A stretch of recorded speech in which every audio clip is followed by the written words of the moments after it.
Oke, gitu 2015. Terus 2016 gimana? 2016 itu ya kita sempat berpisah gitu ya. Artinya Assalamualaikum warahmatullahi wabarakatuh. Halo sahabat Humandra Official. Terus 2016 gimana? 2016 itu ya kita sempat berpisah gitu ya. Artinya lost contact. Nah itu ada beberapa hal. Ya salah satunya ada informasi yang menyebar, yang itu tidak enak didengar. Kayaknya ya saya pribadi memutuskan untuk menstop komunikasi dulu gitu. Dan memang menstop komunikasi itu sekalian gitu. Saya blokir semuanya, termasuk orang tuanya istri saya juga saya blokir. Sampai bertanya-tanya kenapa ini kok sampai diblokir ini, apa salahnya gitu. Sampai sekarang juga masih suka dibahas gitu. Ya saya cuma menjawab bahwa ya ada berita yang kurang enak didengar, karena memang jujur saya nggak melakukan itu, nggak melakukannya gitu ya, tapi berita itu cukup buat saya nggak nyaman pada saatnya. Akhirnya ya udah memutuskan untuk menstop dan saya cari lagi. Jahat, ya Allah. Jadi pada saat itu memang udah timbul perasaan ya, karena udah ke rumahnya dan lain sebagainya. Jadi kayak saya juga bilang ke orang tua bahwa mah kayaknya saya udah nemu calon deh gitu. Aku itu teh? Bisa jadi. Udah nemu calon, terus ya udah sok aja ya orang tua mendukung. Nah udah lost kontak gitu. Ya karena saya ibaratnya ini berhubungan sama target nikah ya yang tinggal sebentar lagi. 2016 itu Desember akhirnya tuh saya mau menginjak 25 tahun. Jadi sangat mepet gitu. Makanya di situ saya juga ada alasannya nyari lagi ya. Dan di situ banyak gitu ya, banyak list karena saya sebelumnya pernah banyak gagal dalam percintaan ya, dalam romansa itu banyak gagal. Akhirnya saya bangkit, kemudian terus belajar. Makanya kenapa Taniki sampai ke ibaratnya ngejar saya kata siapa? Enggak ya, maaf ya, pada saat itu juga aku mencari lagi, dalam artian gini ya, aku ngehnya oh kayak gini ternyata taaruf tuh ada batasannya dan lain-lain. Pada saat itu setelah beliau lost kontak, jadi kayak kami sama-sama lost kontak, pada saat itu ada beberapa yang mengenalkan gitu dengan jalan ta'aruf, dan ada yang ta'arufnya jadi kita dikenalin tapi si Ivannya gak suka, saya gagal lagi pada saat itu ya. Terus ada yang udah kenalan terus akhirnya dianya hilang entah kemana dan lain-lain gitu, jadi sedih gitu ya, pengen nangis. Terus terakhir ada yang memang saya ngerasakan, saya tipikal orang yang pada saat itu mohon maaf ya, suka dari segi fisik gitu, suka sama yang putih-putih yang tinggi ya, terus seneng yang kelihatan smart juga. Itu ketemu sama satu lelaki dan sebetulnya mau berlanjut ke arah yang lebih serius gitu sama si pria ini, sampai akhirnya itu bulan Januari 2016 kita ketemu lagi. Januari 2016 tuh dia pulang KKN itu posisinya hitam banget kulitnya ya. Terus aku tuh jadi dalam artian agak emang ya udahlah itu pilihan terbaik gitu. Ternyata pilihan aku yang sekarang lebih baik daripada dia pada saat itu ya. Dan nggak mau kenal sama sekali, bahkan ngelihat mukanya pun nggak mau gitu, karena memang masih ada rasa suudzon. Kenapa sih harus sampai blokiran gitu? Kan silaturahim tetap bisa jalan gitu, kenapa harus blokir gitu sebetulnya. Kan kata saya juga apa, jadi yang lebih berperasaan tuh dia sebenarnya. Namanya juga wanita ya. Wanita penuh perasaan. Dia akan mencari yang pasti wanita pada saat itu. Ya saya juga ingat banget sih waktu itu di Saung Ujo kalau nggak salah, ada buka bersama saya sama yayasan. Bukan buka bersama. Iya buka bersama sama komunitas motor gitu. Ketemu dia. Itu pas puasa. Iya berpuasa bawa bersama. Ya itu ibaratnya nggak dilirik banget lah saya tuh gitu, kayak nggak kenal gitu. Padahal saya di belakang dia loh tuh, jalannya gitu. Waktu itu sama temennya, saya di belakang dia persis gitu. Nyapa enggak dari sebenarnya biasa juga ya, akhirnya males sih nyapa ya.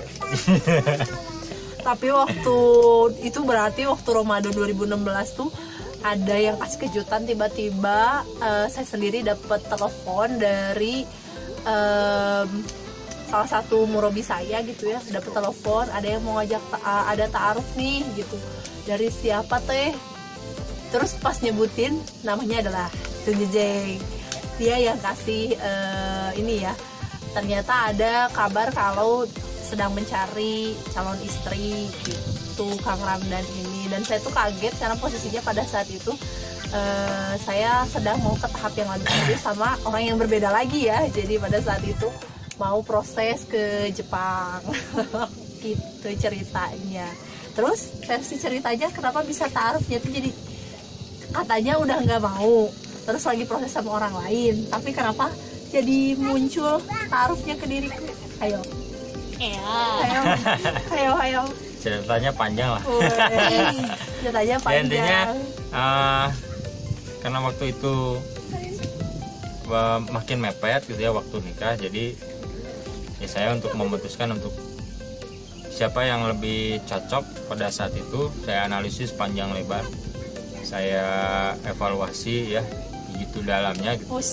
Dan akhirnya Tenikilah yang saya nilai paling siap untuk saya jadikan istri pada saat itu. Dan saya nekat pada saat itu, ya udah oke, saya maju, saya nekat walaupun pada saat itu saya masih menyelesaikan kuliah. Terus baru menyelesaikan kuliah,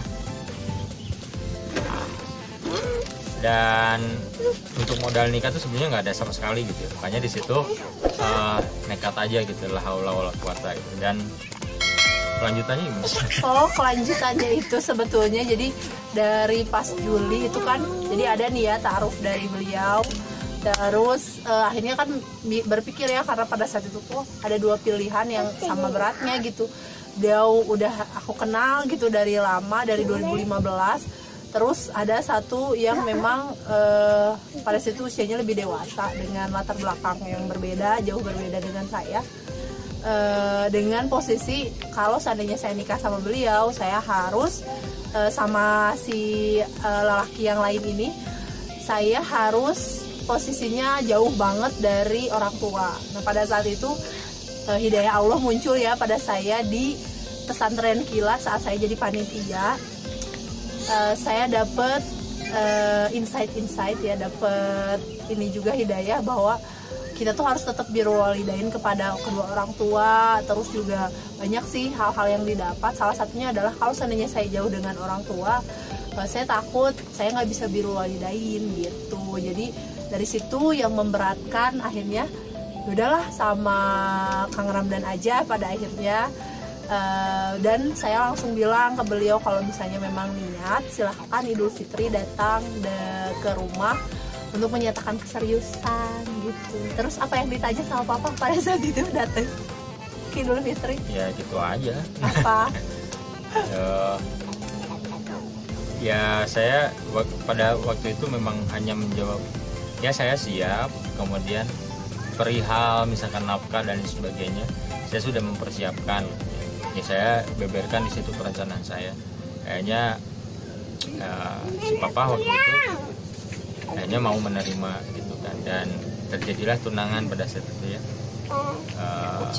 Pada bulan Juli ya. Bulan September. Bulan September tunangan. Kemudian Desembernya nikah. Sesuai dengan target saya, Desember maksimal itu nikah.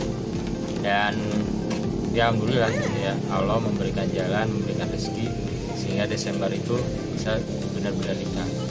Nah mungkin dalam proses taraf itu saya berbeda sama istri, karena istri ini sangat ibaratnya tidak sebebas saya loh. Kalau istri ini sama murabinya kan ibaratnya tidak diberikan kebebasan untuk memilih pasangan. Nah kalau saya itu diberi kebebasan gitu. Sama pembina saya itu diberi kebebasan Makanya saya menyediakan banyak calon gitu. Kayak bikin ini ya, Ya. seleksi. Dan akhirnya kembali ya namanya jodoh tadi ya, benar kata orang tua dulu kalau ibaratnya disatu-satuin ya, ibarat di hiji-hijikan bahasa Sundanya, disatu-satuin. Kalau dia nggak jodoh itu dia nggak akan bersatu gitu. Kalau yang jodoh dijauh-jauhin juga. Kalau nggak jodoh, kalau jodoh dia akan dekat gitu. Seperti itu. Nah posisinya saya pada saat itu kita tuh lagi dijauh-jauhin. Iya, jauh banget malah. Jauh-jauhin sampai nggak komunikasi sama sekali. Karena jodoh ya kita akhirnya disatuin. Gitu ya. Kan lebih seperti itu. Iya, dan memang yang bikin agak sedihnya dalam artian gini ya. Ya Allah, kalau misalnya memang dia adalah jodoh untuk saya, tolong jadikan saya lebih baik lagi setelah menikah. Mudah-mudahan saya bisa jadi istri dan sekaligus bunda yang lebih baik gitu, lebih sabar lagi gitu. Dan Masya Allah gitu, perjalanan ketika ta'aruf sampai sekarang tuh bisa dibilang banyak ilmu yang bisa diambil, dan alhamdulillah kita punya wadah untuk sharing juga. Insya Allah nanti kedepannya ada filosofi ya, kita share di YouTube juga. Makasih kan juga ada channelnya. Ada channel khusus nanti. Dan ini masih banyak tahap ya yang Saksikan. Oke, mungkin itu saja. Oh iya, satu lagi hikmah ya. Hikmahnya apa? Kalau memberikan jodoh kepada kita tuh ya, jodoh dari Allah tuh hikmahnya. Saya dulu sempat berpikir bahwa dengan kacamata saya ya,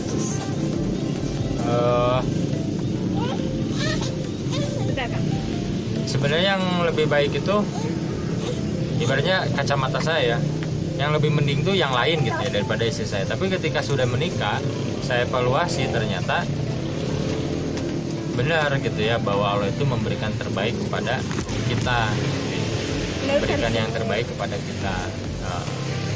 Dan saya evaluasi kan gitu, bagaimana istri saya dan sebagainya. Ternyata memang benar, jodoh dari Allah itu sangat sesuai dengan kebutuhan kita gitu ya, ketika di masa pernikahan. Makanya saya bisa menyatakan bahwa istri saya itu adalah wanita di atas rata-rata. Mau nangis boleh gak? Dia udah ibaratnya udah saya studi kelayakan gitu. Karena dia anak analisis sih, jadi kayak gitu. Jadi saya studi kelayakan, ya saya sudah bisa menyimpulkan bahwa istri saya itu adalah wanita yang kualitasnya di atas rata-rata gitu. Kualitasnya ya, bukan secara fisiknya gitu. Jadi secara kualitasnya udah di atas rata-rata gitu. Karena sudah berbagai macam problematika rumah tangga yang itu memang ada yang sengaja saya buat problematika itu untuk mengukur seberapa besar ketahanan dia gitu di dalam rumah tangga itu. Dan alhamdulillah ternyata benar bahwa Allah selalu memberikan terbaik kepada umatnya, kepada hambanya.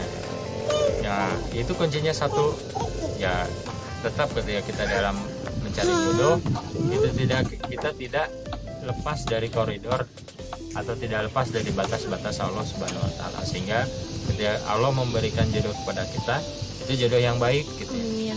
Jodoh yang memberikan kemajuan kepada kita, bukan malah kemunduran gitu ya. Gitu ya, gitu mungkin. Dan menginspirasi teman-teman. Alhamdulillahirrahmanirrahim. Nah segitu teman-teman, inspirasi dari cerita pernikahan Tekniki sama Kang Ramdan. Jadi alhamdulillah ya, berproses semuanya, nggak ada yang ujuk-ujuk gitu ya. Semuanya juga ada pelajarannya dulu, sehingga kita tuh yakin untuk menikah dengan siapa gitu. Terus mengambil jalan yang Allah mau tuh berdasarkan pengalaman-pengalaman yang sudah dialami ya, gitu. Ternyata benar gitu, mengikuti cara yang Allah mau tuh lebih indah, nikmat gitu ya, lebih indah gitu, dan lebih tenang ya ke kitanya gitu. Nah kalau misalnya teman-teman di sini ada yang pengen, mungkin kayak aku pernah pacaran pengen taruh tapi aku nggak berani, mungkin ini bisa jadi inspirasi, dan mungkin bisa teman-teman komen di bawah, pengen bertanya lebih lanjut, nanti kita bisa sharing dan akan dijawab di next video insya Allah sama Tekniki lagi. Kalau misalnya pertanyaannya itu kita diarahkan ke Tekniki dan Kang Ramdan. Kalau misalnya teman-teman belum berani komen, bisa email aja ya email di bawah ini di Humaira Curhat ID.